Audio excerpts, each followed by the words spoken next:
ഞാൻ പോയിട്ട് വെള്ളം എടുത്തിട്ട് എനിക്ക് പച്ചവെള്ളം മതി. ജ്യൂസ് ഒന്നും വേണ്ട. ഷുഗറൊക്കെ ഉണ്ടല്ലോ.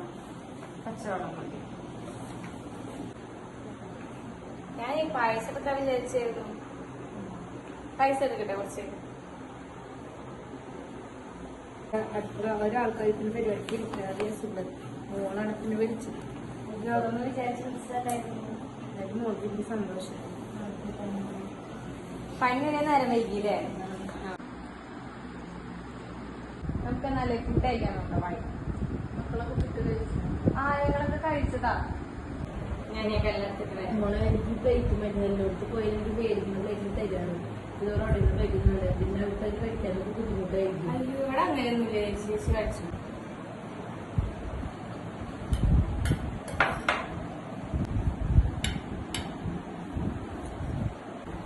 കരയണമെന്ന് ഞാൻ ചോദിക്കണം. എന്തിനു ചേച്ചി കരയണേ? ഈ അസുഖം വന്നേ പിന്നെ ഇങ്ങനത്തെ ഒരു അനുഭവം ആദ്യമായിട്ടാ. എല്ലാവരും ഒഴിവാക്കി അവഗണിക്കുകയും ചെയ്യാറ്. അല്ലെങ്കിൽ നമ്മുടെ വീട്ടിൽ ചെന്ന് അവരുടെ ഉപയോഗിക്കാത്ത പാത്രങ്ങളില ഞാൻ ഡിസ്പോസിബിൾ പ്ലേറ്റിലേക്ക് തരാറ്. ചേച്ചി വിഷമിക്കൊന്നും വേണ്ട. നമ്മളായിട്ട് വരുത്തുന്നതല്ലേ അസുഖങ്ങളൊന്നും. പക്ഷെ അതെപ്പോഴും മനസ്സിലാക്കാൻ പറ്റുന്നില്ല ആൾക്കാർക്ക്. സ്വന്തം മക്കൾക്ക് പോലും നമ്മളൊരു അവരുടെ വീട്ടിൽ കയറി ചെല്ലുമ്പോൾ ബുദ്ധിമുട്ടാവുന്നത്.